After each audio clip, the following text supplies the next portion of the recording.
لکھی جاتی ہیں اس میں کسی قسم کی پابندی نہیں ہوتی ہے۔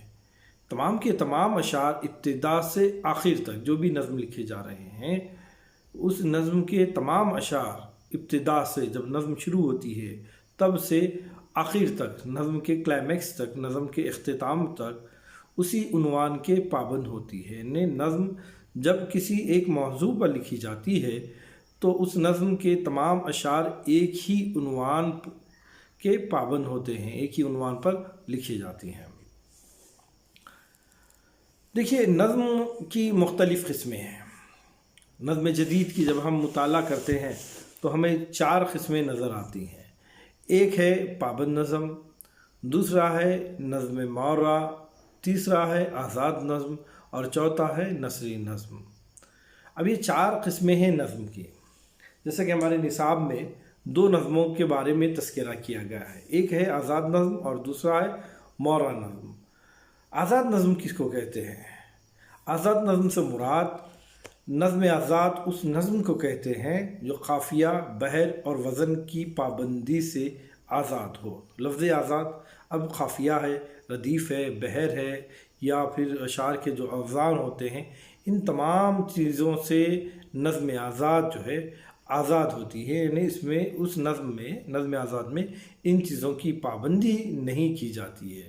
اس کا کوئی مصرع طویل ہوتا ہے تو کوئی مصرع مختصر بھی ہو سکتا ہے۔ اس کے باوجود شاعر بحر کی پابندی کو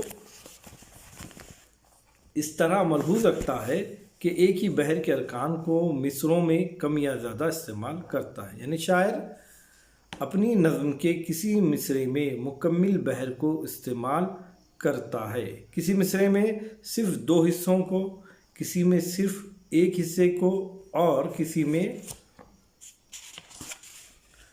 3 حصوں کو استعمال کرتا ہے۔ اس سے نظم میں روانی اور آہنگ پیدا ہوتا ہے۔ لیکن جو ترنم نظم پابند نظم میں پیدا ہوتا ہے وہ آزاد نظم میں نہیں ہوتا ہے۔ جب ہم پابند نظم کو پڑھتے ہیں اس میں قافیہ اور ردیف کا اہتمام کیا جاتا ہے۔ قافیہ اور ردیف کے اہتمام کے سبب ہم دیکھتے ہیں کہ ایک قسم کا ترنم جو ہے نظم میں پیدا ہوتا ہے، جو سننے سے انسان کو ایک قسم کی خوشی اور مسرت پہنچتی ہے۔ نظم آزاد میں شاعر حیت کو نہیں، میں نے ابھی کہا آپ کو کہ جب آزاد نظم ہوتی ہے تو اس کا ایک مصرع مختصر ہو سکتا ہے تو دوسرا طویل بھی ہو سکتا ہے۔ یعنی حیت کی پابندی کو اہمیت نہیں دی جاتی بلکہ موضوع کو اہمیت دی جاتی ہے۔ موضوع کی بھی کوئی پابندی اس نظم میں نہیں ہوتی۔ شاعر کسی بھی موضوع کو آزادانہ طور پر اس میں شائع کر سکتا ہے، اس میں پیش کر سکتا ہے۔ تو یہ تھی آزاد نظم۔ آزاد نظم یعنی ایسی نظم جس میں شاعر قافیہ اور ردیف کا اہتمام نہیں کرتا ہے، بحر اور وزن کی پابندی بھی اس کے لیے نہیں ہوتی ہے، اس کے مصرعے طویل اور مختصر ہو سکتے ہیں۔ تو یہ جو قسم ہے آزاد نظم کی ہے۔ اب جو دوسری قسم ہمارے سلیبس میں ہے وہ ہے مورا نظم۔ نظم مورا، لفظ مورا جو ہے یہ آری سے مشتق ہے، عین سے آری، عین الف ری، آری لفظ سے یہ مشتق ہے، جس کے معنی ہیں خالی کے۔ آری کے معنی خالی کے۔ یہ نظم چونکہ قافیے سے خالی ہوتی ہے، یاد رکھیے نظم مورا قافیے سے خالی ہوتی ہے، اس لیے اسے نظم مورا یا غیر مقفع نظم کہتے ہیں۔ یعنی ایسی نظم جس میں قافیہ نہ ہو وہ جو ہے نظم مورا کہلاتی ہے۔ نظم مورا لکھنے والے شاعر کے لیے ضروری نہیں ہے کہ وہ قافیے کی پابندی کرے۔ یہ نظم اگرچہ کہ قافیے کی پابند نہیں ہوتی لیکن بحر کی پابند ہوتی ہے، اس میں بحر کی پابندی کی جاتی ہے۔ دیکھیے آزاد نظم میں بحر کی پابندی نہیں ہوتی ہے، قافیے کی پابندی نہیں ہوتی ہے، لیکن نظم مورا میں قافیے کی پابندی نہیں ہوتی ہے، یہ غیر مخفع نظم ہوتی ہے لیکن اس میں بحر کی پابندی کی جاتی ہے۔ اس نظم کا رواج یورپ سے شروع ہوا ہے۔ یورپ میں سب سے پہلے نظم مورا کہنے کا ابتدا ہوئی ہے، چنانچہ یہ تحریک یورپ سے ہندوستان آئی تو اسماعیل میرٹھی اور نظم طباطبائی نے اس میں طبع آزمائی کی۔ یعنی بہت ساری نظمیں ابتدائی طور پر نظم مورا کو پیش کرنے والے شعراء میں اہم نام جو ہے وہ نظم طباطبائی اور اسماعیل میرٹھی کا۔ اسماعیل میرٹھی ایک بہت بڑے شاعر ہیں اور انہوں نے وہ بالخصوص نظم کے ہی شاعر ہیں۔ انہوں نے ابتدا میں نظم مورا میں نظمیں کہی ہیں۔ تو یہ جو ہے دو اقسام ہمارے نصاب میں شامل ہیں، ایک آزاد نظم، دوسرا مورا نظم۔ آزاد نظم قافیہ، بحر، ردیف ان تمام چیزوں سے آزاد ہوتی ہے، اس کو انگلش میں فری ورس بھی کہتے ہیں، اور اس کے جو مصرعے ہوتے ہیں ایک طویل ہوتا ہے، دوسرا مختصر ہوتا ہے۔ اس کے برعکس ہم دیکھتے ہیں کہ مورا نظم میں جو ہے وہ قافیے کی پابندی نہیں ہوتی ہے، لیکن اس میں بحر کی پابندی کی جاتی ہے۔ بحر کی پابندی سے نظم ترنم بھی پیدا ہوتا ہے۔ تو یہ دو قسم کے ہو گئے۔ ایک تو آپ اس کی تعریف کو ذہن نشین کر لیجئے گا۔ نظم کے معنی ہوتے ہیں پرونا، نظم کے ایک معنی لڑی کے بھی ہوتے ہیں، ترتیب کے بھی ہوتے ہیں، اور نظم میں شاعر اپنے کلام کو تسلسل کے ساتھ بیان کرتا ہے۔ یاد رکھیے شاعری کے جو اصناف ہیں، ایک غزل اور دوسری نظم، دیگر اور بھی اصناف ہیں، لیکن غزل کو جو مقبولیت حاصل ہے وہ دیگر اصناف سے زیادہ ہے اردو شاعری میں۔ لیکن غزل میں شاعر کیا کرتا ہے، اپنے خیال کو ایک ہی شعر میں مکمل طریقے سے بیان کر دیتا ہے، اس کا تعلق دوسرے شعر سے نہیں ہوتا ہے۔ نظم ایسا نہیں ہوتی ہے، نظم میں شاعر تسلسل کے ساتھ اپنے خیالات کو مسلسل اور مربوط انداز میں پیش کرتا ہے، اور اس کا ایک مرکزی خیال بھی ہوتا ہے۔ یہ ہوگی نظم کی تعریف۔ اب دیکھتے ہیں کہ نظم کا آغاز کہاں سے ہوا۔ ہم کو اس بات سے واقفیت حاصل ہے کہ بہت ساری اصناف سخن اردو ادب کی، اس کی ابتدا جو ہے وہ دکن میں ہی ہوئی ہے۔ مرثیے کو جب ہم دیکھتے ہیں تو مرثیے کی ابتدا بھی دکن میں ہوئی ہے، غزل کی ابتدا بھی دکن میں ہوئی ہے۔ عموماً ہوا یہ تھا کہ ایک اردو زبان سے قبل فارسی زبان کا دورہ تھا، اور لوگ اردو زبان کو گری پڑی ہوئی زبان تصور کرتے تھے۔ شمالی ہند میں اس زبان میں شعر و شاعری کرنے کو معیوب سمجھا جاتا تھا، لیکن ولی کا یہ بہت بڑا احسان ہے کہ انہوں نے اپنے دیوان کو دہلی میں پیش کیا۔ دہلی میں جا کر، دہلی کے سفر کر کے اپنے اشعار کو لوگوں کے سامنے جب پیش کیا، لوگ تعجب کر بیٹھے، کیا اس زبان میں اس طرح کے خیالات کو، اس طرح کے طرز شاعری کو پیش کیا جا سکتا ہے؟ پھر وہیں سے جو ہے ایک تسلسل قائم ہو گیا اردو زبان میں جو ہے شعر و شاعری کرنے کا۔ تو یہ ایک احسان ہے ولی کا کہ انہوں نے شمالی ہند میں اردو شاعری کو متعارف کرایا ہے۔ اب ہم یہ دیکھتے ہیں کہ اردو نظم کا پہلا گہوارہ، اس کا ارتقاء کہاں سے ہوا، اس کی آغاز کہاں سے ہوا، اس کو ارتقاء کہاں پر ملا۔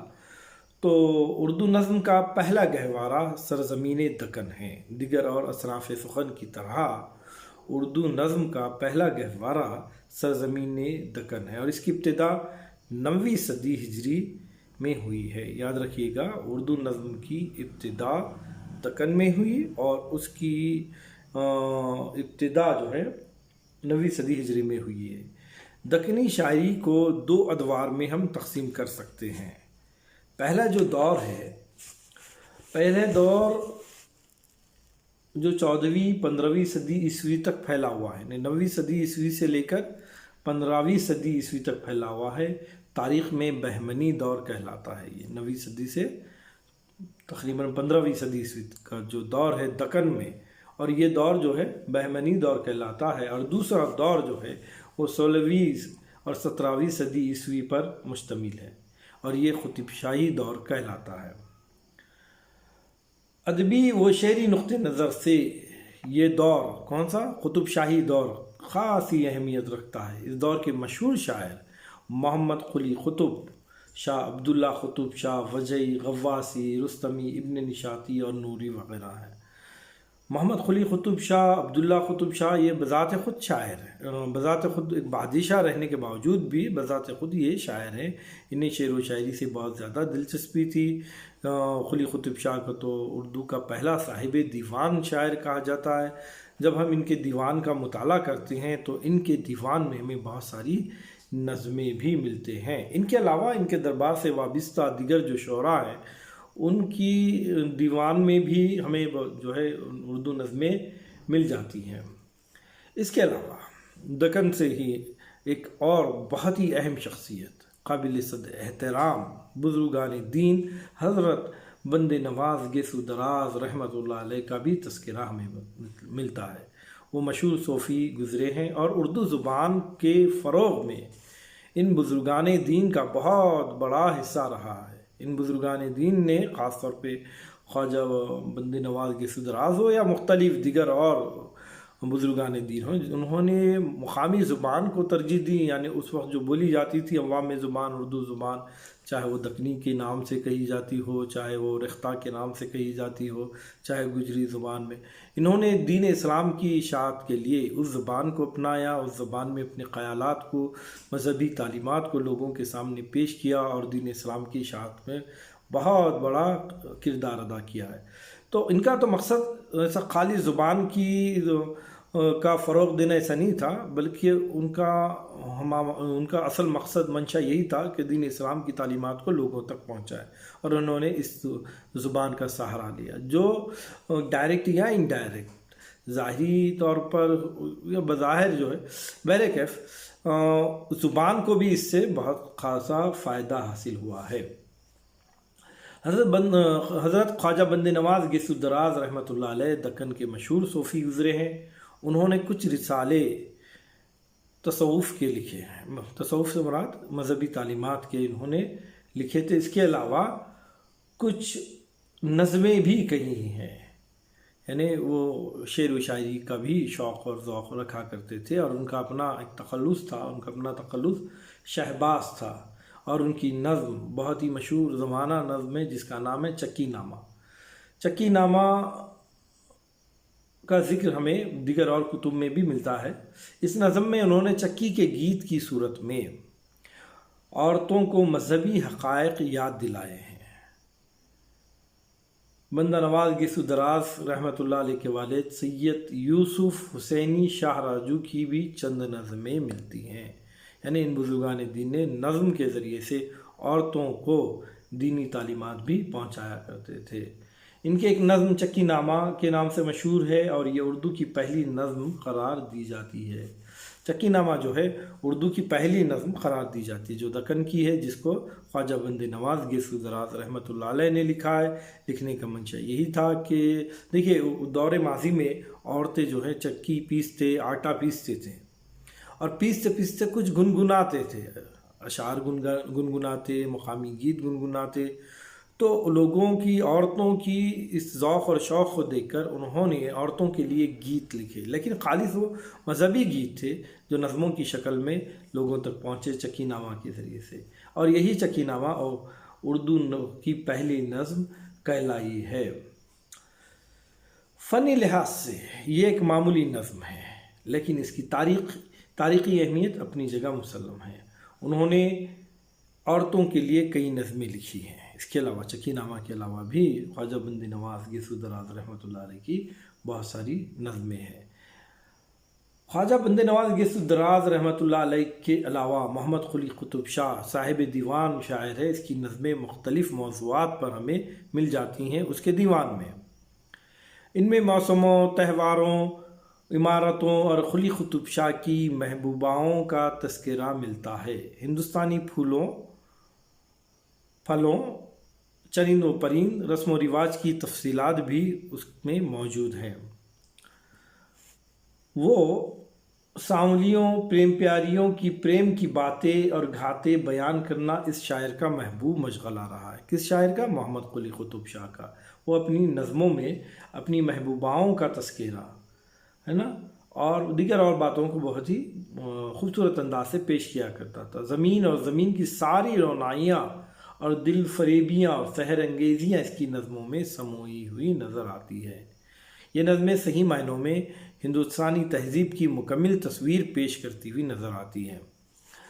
یہ سلسلہ، یہ باتیں اور یہی جذبات قلی قطب شاہ کی نظموں میں نمایاں طور سے ملتی ہیں۔ قلی قطب شاہ کی نظموں میں موضوع کا ربط تو ملتا ہے، لیکن منطقی اور تعمیر کی صاف کمی ہمیں نظر آتی ہے۔ ان کی نظموں میں گہرائی اور گہرائی نہیں ملتی۔ بہرکیف دکن میں قلی قطب شاہ ہو، بزرگان دین ہو اور دیگر اور شعراء ہو، ان کی جب ہم دیوانوں کا مطالعہ کرتے ہیں تو ان میں ہمیں بہت ساری نظمیں ملتی ہیں۔ دکن کی پہلی نظم چکی نامہ ہے، جس کو خواجہ بند نواز گیسو دراز رحمۃ اللہ علیہ نے عورتوں کے لیے لکھی تھی، جو چکی پیستے پیستے پڑھی جاتی تھی۔ تصوف کی، مذہب کی باتیں اس میں شامل تھی۔ اب اس دور کے علاوہ اردو زبان کا دوسرا اہم دور جو کہلاتا ہے وہ شمالی ہند کا دور کہلاتا ہے۔ شمالی ہند میں اردو نظم کی کیا خدمات ہیں، انشاءاللہ تعالی عزیز اس کو ہم دوسرے لیکچر میں دیکھیں گے۔ آج کے لیے بس اتنا کافی ہے۔ نظم شاعری کی وہ صنف ہے جس میں شاعر اپنے خیالات کو تسلسل کے ساتھ بیان کرتا ہے۔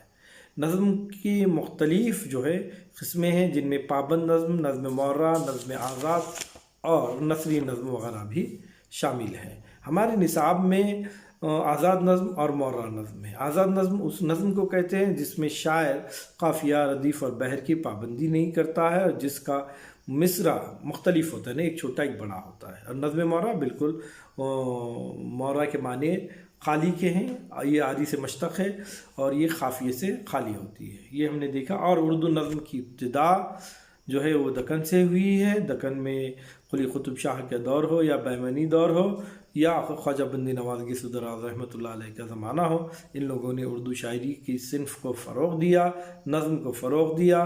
اب اس کے بعد یہ سفر شمالی ہند میں داخل ہوتا ہے، انشاءاللہ اس کو ہم دوسرے لیکچر میں پڑھیں گے۔ آج کے لیے اتنا کافی ہے، شکریہ، اللہ حافظ۔